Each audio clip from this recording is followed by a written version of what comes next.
SPP bagi situ pun tren accident tinggi dari bulan Maret, Februari, Maret, April, Mei accident itu 2. Kalau dilihat dari presentasi simulator cuma 38 sampai 39 accident itu berarti tinggi.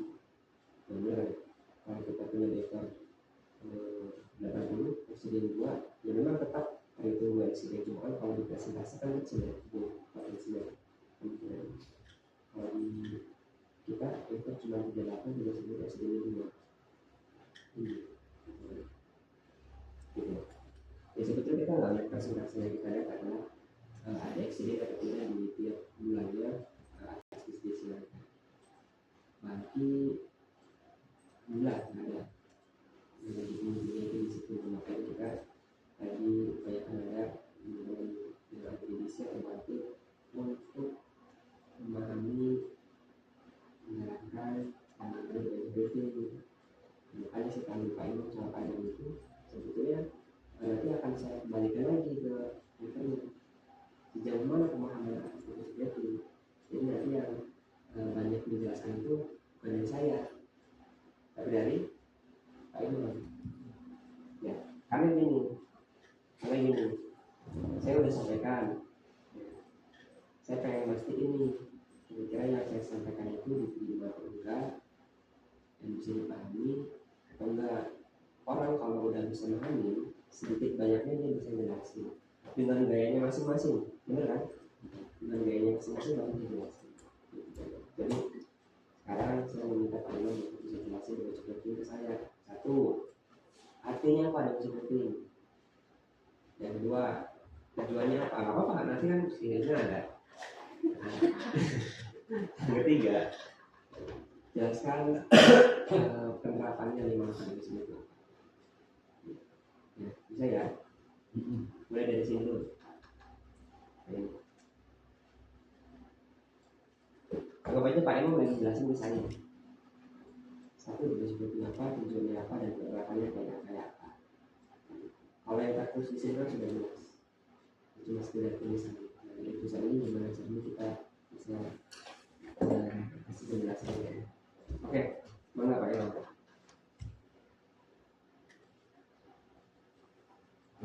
Itu perilaku mengemudi yang baik, tidak menjadi resiko di jalan.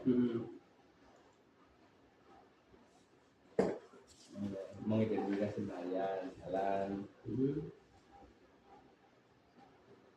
Tujuannya itu tidak menjadi penyebab kecelakaan, pemicu kecelakaan, sama sekali kecelakaan. Yang dimaksud tidak menjadi penyebab, contohnya gimana Pak Imam? Yang tidak menjadi penyebab itu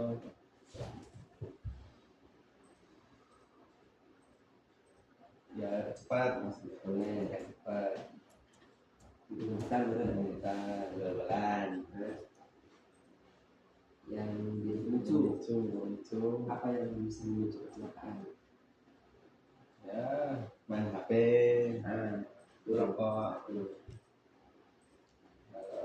Kalau tidak terlibat dalam kecelakaan, biasanya apa terlibat?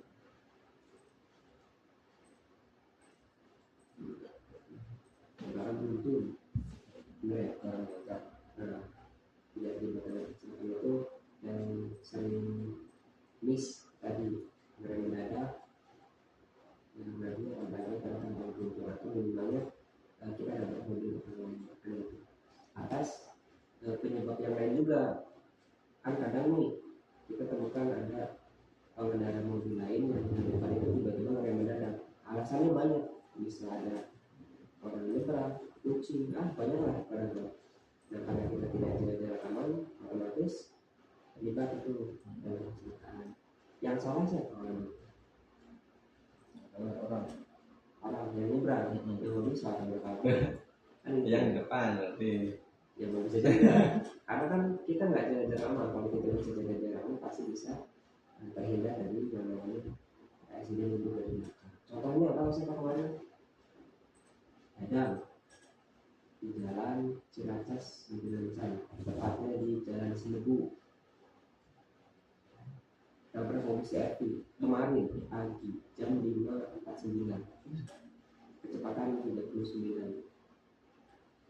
Rem mendadak karena di depannya itu juga apa ya, kalau menurut pengakuan Pak Dadang mah rem mendadak, tapi ya kita lihat dari sisi lain, orang yang di depannya di belakang saya sudah menurunkan kecepatannya pelan-pelan, saya nggak rem mendadak karena saya tahu di depan ada pejalan kaki, ada orang yang jogging karena ada ini.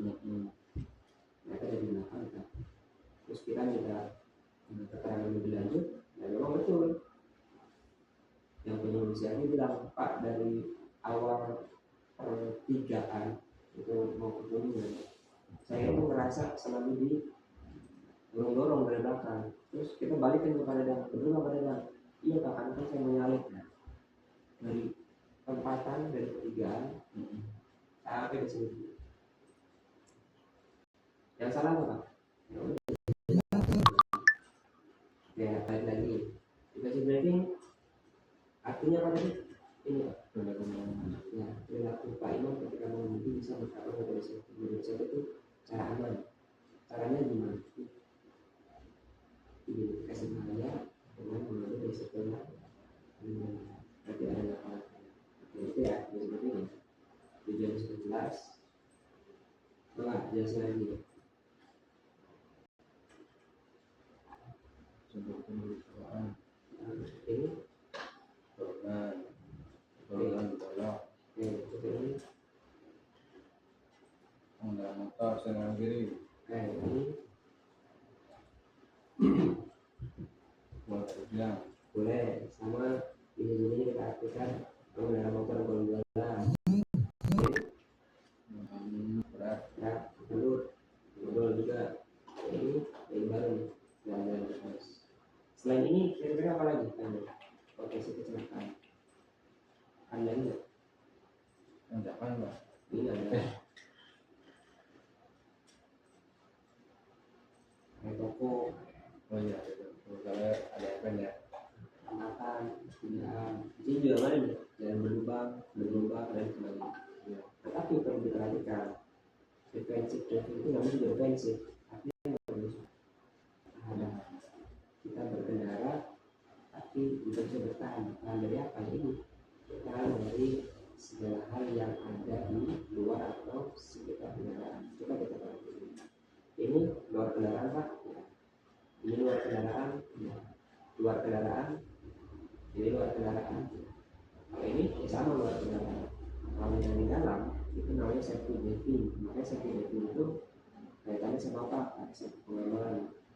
Itu dari 3 ugal-ugalan. Aturan lintas ini dari dalam. Ada safety driving. Ya. Contoh potensi kecelakaannya sudah. Nah yang ketiga, ini Pak itu yang baru bisa jelasin saya.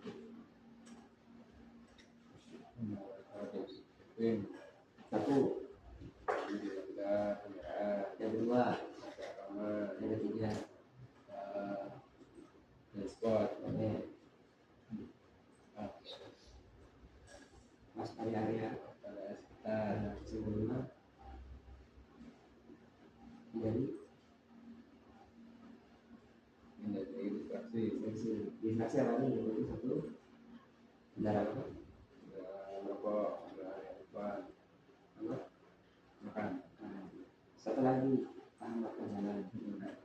Sekarang coba mulai dari yang pertama. Yang dimaksud dari pahami dengan kendaraan menurut pahamnya Pak Imam